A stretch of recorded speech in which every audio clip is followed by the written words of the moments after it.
로마서 12장 9절부터 13절까지의 말씀 교독합니다. 9절 제가 먼저 읽습니다. 사랑에는 거짓이 없나니 악을 미워하고 선에 속하라.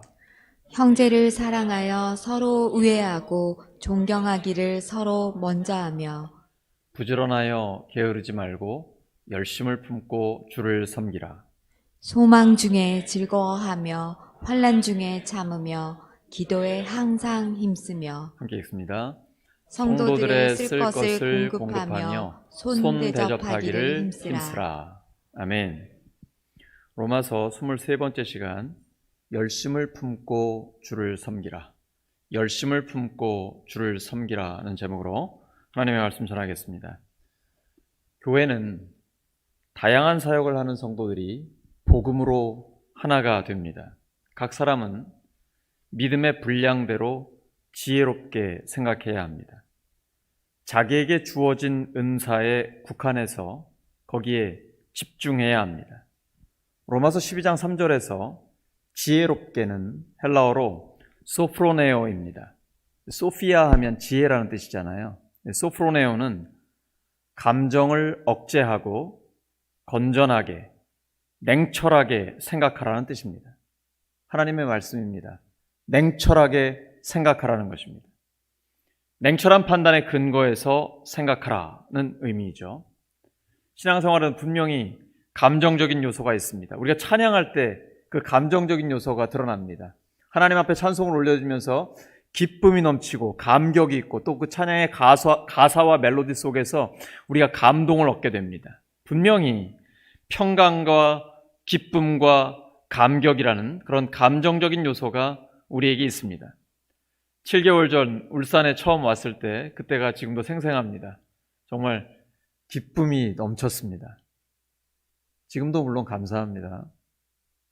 하지만 감정은 변합니다. 그것보다 더 중요한 것이 성경에 근거한 올바른 이해입니다. 그래서 신앙생활은 감정적인 것보다는 지성적인 것, 이성적인 것이 더 강합니다. 성령의 역사가 그렇습니다. 성령께서는 모든 것을 가르치시고 모든 진리 가운데로 인도하시며 주님 말씀을 생각나게 하십니다. 다시 한번요. 성령께서는 모든 것을 가르치시고 모든 진리 가운데로 인도하시며 주님 말씀을 생각나게 하십니다. 감정적인 요소인가요? 전부 다 지성적인 요소입니다. 성령님은 우리의 이성에 역사하십니다. 머리로 정확하게 하나님의 뜻을 알고 가슴으로 뜨겁게 예수님을 믿어서 이것으로 하나가 되는 것입니다. 머리로 정확하게 예수 그리스도를 아는 지식을 갖고 있고 가슴으로 뜨겁게 예수님을 믿는 믿음으로 뜨거워지고 이것으로 하나가 되어 예수님의 장성한 분량에까지 자라가는 것입니다. 거기에다가 의지적인 결단도 필요합니다. 하나님을 사랑하고 이웃을 사랑하기 위해서 노력하고 용기를 내야 합니다. 그렇게 지적으로, 감정적으로, 의지적으로 예수님을 믿으면서 하나님을 점점 더 깊이 경험하게 됩니다. 예수님을 믿는 성도들에게는 다양한 은사들이 있고 각 성도는 자기의 은사에 집중하면 됩니다. 그러면 교회의 질서가 잡히고 평화롭게 사역이 이루어집니다. 하지만 다른 사람과 비교하며 시기 질투하고 자기의 은사를 넘어 간섭하면 교회의 질서가 깨지고 혼란해집니다. 다양한 은사들 중에 우리가 은사하면 고린도전서 12장이죠. 또 오늘 로마서 12장에도 주요 은사들이 나옵니다. 그 중에 6절에 예언이라는 은사가 나옵니다. 이 예언은 하나님의 말씀을 받아서 전하는 것입니다. 미래에 있는 것을 이야기하는 것만이 예언이 아니라 하나님의 말씀을 받아서 과거를 해석하기도 하고 지금 여기에 주시는 말씀을 선포하기도 하고 또 말씀에 근거하여 미래를 준비하게도 하시는 것, 이것이 바로 예언입니다. 오늘날로 말하면 설교가 예언의 은사의 가장 대표적인 것입니다. 근데 우리가 목장에서도 하나님의 말씀을 전하고 교육기관에서도 하나님의 말씀을 전합니다. 모든 성도는 하나님의 말씀을 맡아서 전하게 됩니다. 이럴 때 말씀을 전하는 것은 믿음의 분수대로 해야 합니다. 즉 믿음에 알맞게, 믿음의 내용에 일치되게 전달해야 합니다. 성경에 근거한 신앙 고백과 맞아야 합니다. 그러니까 우리가 말씀을 전할 때는 반드시 성경적이어야 합니다. 이렇게 다양한 은사로 주님을 섬기는 것은 또한 이웃을 섬기는 것으로 이어집니다. 우리는 어떻게 개인적인 이기심을 뛰어넘어 하나님과 이웃을 잘 섬길 수 있을까요? 먼저 패스 형의 말을 기억해야 됩니다. 너 자신을 알아야 됩니다. 사실 나 자신은 아무것도 아닙니다. 우리 인생은 아침 안개와 같습니다.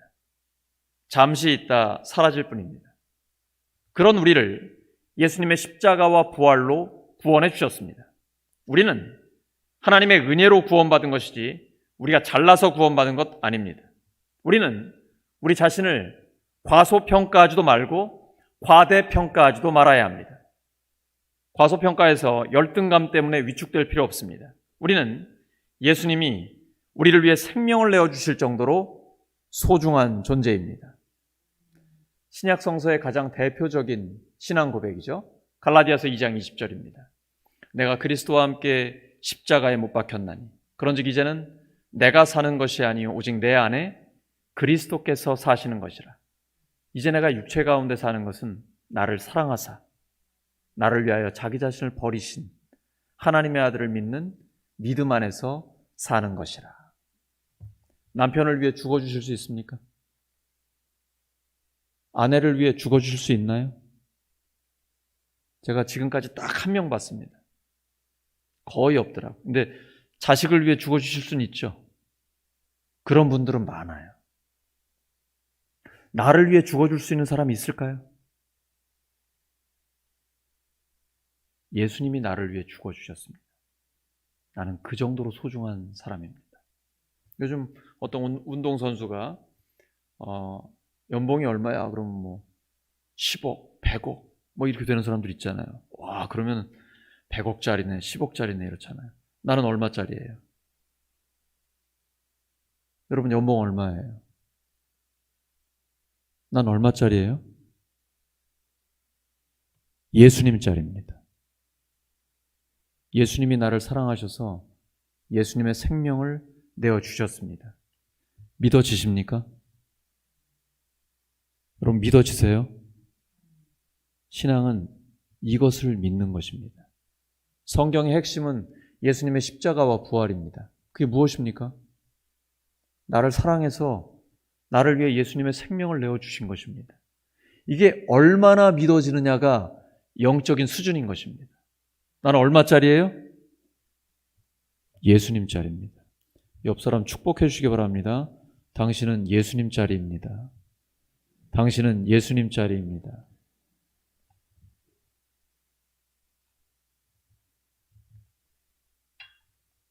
그렇다고 해서 내가 예수님짜리니까 나를 과대평가해서도 안 됩니다.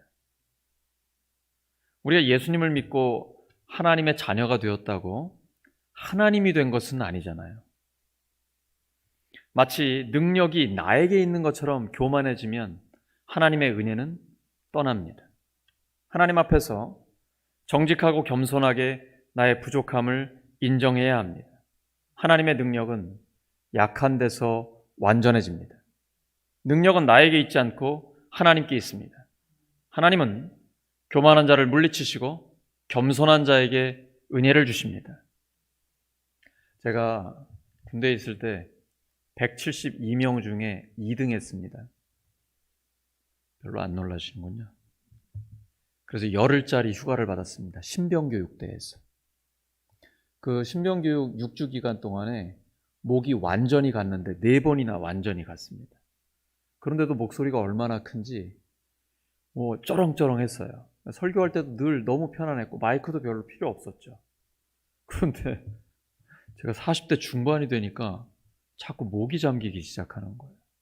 저는 그래도 늘 20대 때 30대 때 생각을 하고 소리를 자꾸 질렀습니다. 그랬더니 여러 의사 선생님들을 만났는데 아주 서울에 있는 제일 좋은 잘 나가는 의사 선생님이 저한테 그러시더라고요. 정밀 검사를 해보니 목에 아무 이상이 없습니다. 소리 지르지 마십시오. 그러더라고요. 그래서 제가 요즘 설교단에 서면 하나님께서 바울에게 주신 말씀을 기억합니다. 내 은혜가 내게 족하도다. 하나님의 능력은 약한 데서 완전해진다. 소리 지르지 않기로 했습니다. 하나님의 능력은 약한 데서 완전해집니다. 로마서 12장 3절 말씀대로 우리에게 믿음의 분량은 제한되어 있습니다. 그래서 마땅히 생각할 그 이상의 생각을 품지 말아야 합니다. 여기 헬라어로 휘페르프로네오라고 나옵니다. 자신에 대해 과대평가하지 말라는 것입니다. 하나님께 제대로 쓰임 받으려면 패스형 말 꼭 기억해야 됩니다. 너 자신을 알라. 자기 자신을 정확히 알아야 합니다. 우리는 용서받은 의인입니다. 따라하시죠. 용서받은 의인. 용서받은 의인. 그 이상도 그 이하도 아닙니다. 냉철하게 올바른 판단을 할 때 하나님께 귀한 그릇으로 쓰임받을 수 있습니다. 그리고 하나님과 이웃을 섬기기 위해서는 다른 성도들과 이웃에 대해서 올바른 생각을 가져야 합니다. 각 사람은 부족하고 연약하지만 하나님께서는 각자에게 성령의 은사를 주셔서 함께 하나님 나라를 위해 쓰임받을 수 있게 해주셨습니다. 다양한 사람들이 복음으로 하나가 되어 사역할 때 예수 그리스도를 세상에 드러낼 수 있습니다. 그것이 우리를 구원하신 그리고 교회로 모아주신 하나님의 목적입니다. 로마서 12장 5절입니다. 시작. 이와 같이 우리 많은 사람이 그리스도 안에서 한 몸이 되어 서로 지체가 되었느니라.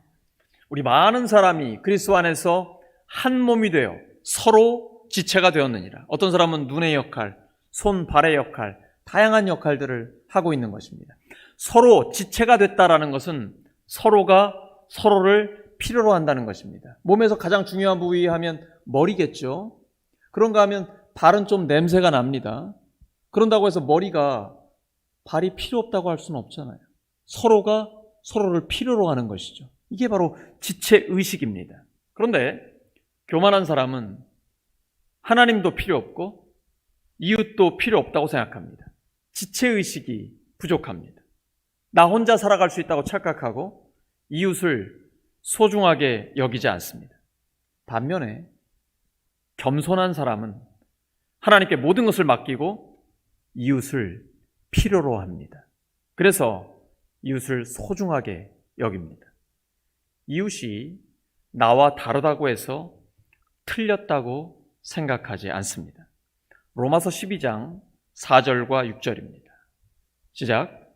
우리가 한 몸에 많은 지체를 가졌으나 모든 지체가 같은 기능을 가진 것이 아니니 우리에게 주신 은혜대로 받은 은사가 각각 다르니. 성도는 서로 다른 것을 존중하면서 하나님의 뜻으로 하나가 될 수 있습니다. 교회는 다양성 속의 일치입니다. Unity in variety입니다. 다양성 속의 일치가 되는 것입니다. 그런데 일치와 획일은 다릅니다. 획일은 보통 공산주의에서 볼 수 있습니다. 일치는 성경적인 것이지만 획일은 짝퉁입니다.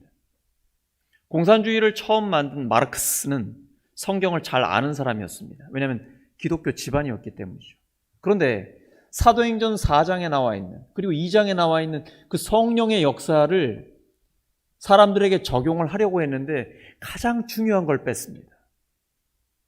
성령님을 뺐습니다.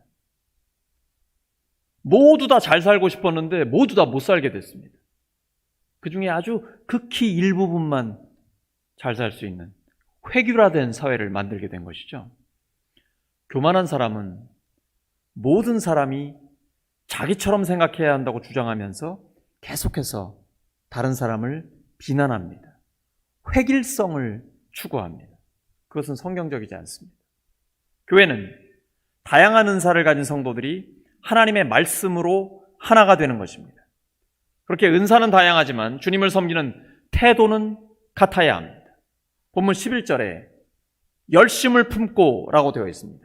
헬라어로 푸뉴마와 제오라는 단어입니다. 푸뉴마는 영 또는 성령이라는 뜻입니다. 제오는 뜨겁다, 열정적이다는 의미죠. 주님을 섬기는 일에 게으름 피우지 말고 성령의 능력으로 열정적으로 섬기라는 것입니다. 다른 모든 것들은 다양함을 인정해 주지만 이러한 태도는 똑같아야 합니다. 열정적으로 주님을 섬기는 것입니다. 예수님이 나를 위해 생명을 내어주셨고 부활로 승리하셔서 우리를 구원하셨습니다. 하나님의 자녀 삼아주셨습니다. 그리고 나를 충성되이 여겨 하나님 나라의 일을 위해 우리를 사용하고 계십니다. 그 앞에 영원히 죽는 그날까지 충성을 다하겠습니다. 열정적으로 주님을 섬기는 것입니다. 이렇게 성령의 능력으로 열정적으로 섬길 때 하나님은 우리의 마음을 바꿔주십니다. 복 있는 사람으로 만들어주십니다. 성경에서 어떤 사람이 복 있는 사람인가요? 돈 많고 힘 있는 사람입니까? 아닙니다. 요즘 많은 교회에서 오해하고 있습니다. 세상에서 성공하고 돈 많고 힘이 있으면 교회에서도 높은 직분을 주려고 하는데 그건 성경적 기준이 아닙니다. 교회는 세상과 다릅니다.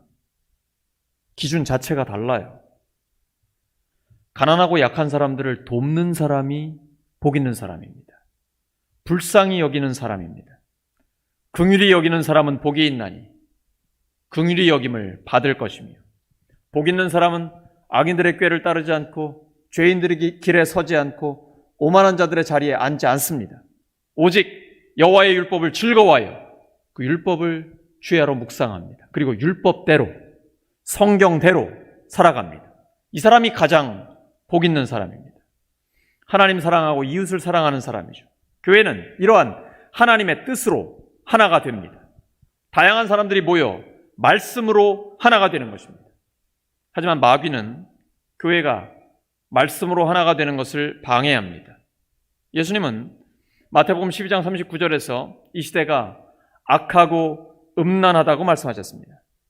마귀는 우리가 악하고 음란한 세상을 본받게 하려고 엄청나게 노력하고 있습니다. 모든 미디어, 세상의 다양한 도구들을 통해서 우리를 유혹하고 있습니다.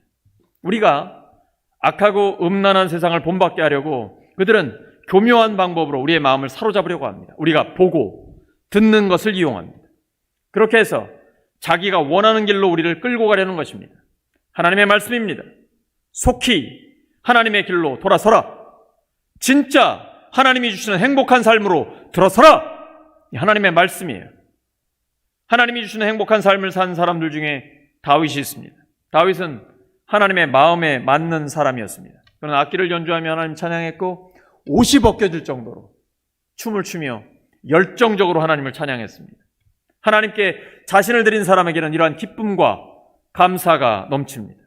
하나님은 이런 사람들의 마음을 바꿔주십니다. 가만히 있는데 바꿔주지는 않으십니다. 저절로 바뀌지 않습니다. 우리가 세상만 바라보고 사는데 주님께서 우리 마음 바꿔주시지 않습니다. 우리가 해야 할 일이 있습니다. 주님께 마음을 여는 것입니다. 저절로 되지 않습니다. 내 마음은 내가 열어야 됩니다. 요한계시록 3장 20절입니다. 시작. 볼지어다 내가 문 밖에 서서 두드리노니 누구든지 내 음성을 듣고 문을 열면 내가 그에게로 들어가 그와 더불어 먹고 그는 나와 더불어 먹으리라. 이 저녁에도 주님은 우리의 마음의 문을 두드리고 계십니다. 근데 주님은 인격적이십니다. 성령님은 인격적이세요. 내가 열지도 않는데 이렇게 들어오지 않으세요. 그거는 비인격적이죠. 무례한 거죠. 우리 주님은 그렇게 하지 않으세요. 노크하십니다. 여는 건 내가 열어야 돼요. 내가 마음 문을 열면 들어오십니다. 그리고 나와 함께 동행하기를 기뻐하십니다. 우리를 하나님의 자녀 삼으신 것을 너무너무 좋아하세요. 우리가 할 일은 마음의 문을 열기만 하면 됩니다. 주님께 열면 성경을 깨닫게 해주시고 믿음이 생깁니다. 그러면 하나님의 뜻이 분별이 됩니다. 빌립보서 4장 6절 7절이죠. 아무것도 염려하지 말고 다만 모든 일에 기도와 간구로 너희 구할 것을 감사함으로 하나님께 아뢰라. 그리하면 모든 지각에 뛰어난 하나님의 평강이 그리스도 예수 안에서 너희 마음과 생각을 지키시리라. 하나님의 평강은 죄를 즐기면서 편안한 것과는 다릅니다. 세상에서 돈 많고 여유가 있어서 편안한 것과는 다른 것입니다. 하나님의 평강은 우리의 마음과 생각을 지킵니다. 때로는 고난 중에도 흔들림이 없는 평강을 우리에게 주십니다. 우리의 마음에 변화가 일어납니다. 하나님은 우리에게 평화를 깨는 칼을 버리라고 하십니다. 오직 성령의 검, 하나님의 말씀을 가지라고 하십니다. 우리가 적을 물리칠 때 나에게 힘이 있어도 쓰지 말라고 하세요. 다만 사랑으로 적을 물리치라고 하십니다. 나 자신의 힘과 능력과 지혜를 쓰면 쉽게 할 수 있습니다. 하지만 그러지 말고 오직 사랑으로 적을 승복시키라고 하십니다. 그래서 우리는 성령님을 의지합니다. 우리의 본능으로는 안 됩니다. 우리는 본성적으로 그냥 확 하고 싶습니다. 누구나 그렇습니다. 그렇기 때문에 성령님을 의지합니다. 우리 힘으로 할 수 없기 때문입니다. 악에게 지지 말고 선으로 악을 이기라.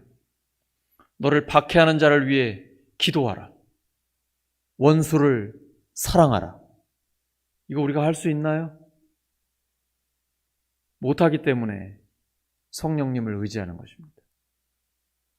그러나 우리는 바로 그 하나님의 뜻으로 하나가 되는 것입니다. 그것이 교회입니다. 이것이 진짜 예수님을 믿는 것입니다. 말씀 정리합니다. 우리는 자신에 대해 과대평가하지 말고 감정을 억제하고 냉철하게 생각해야 합니다. 우리는 용서받은 의인입니다. 분명한 자의식을 갖고 자신의 은사에 집중하면 하나님께 귀하게 쓰임받을 수 있습니다. 성령의 능력으로 열정적으로 섬겨서 하나님께 인정받는 우리 모두가 되기를 예수 그리스도의 이름으로 축원합니다. 함께 기도합니다. 하나님 아버지 감사합니다. 저희들을 용서해 주시고 예수 그리스도의 은혜로 의롭다고 인정해 주셔서 감사합니다. 저희들 각자에게 주신 성령의 은사에 집중하기를 원합니다. 그래서 더 하나님 앞에 귀하게 쓰임받기를 원합니다. 성령의 능력으로 열정적으로 섬겨서 하나님께 칭찬받기를 원합니다. 저희 모두가 그렇게 되게 하여 주시옵소서. 우리 합심기도의 제목을 가지고 우리가 기도할 때 응답하신다는 확신 가지고 주여 한번 부르고 담대하게 나갑니다. 주여!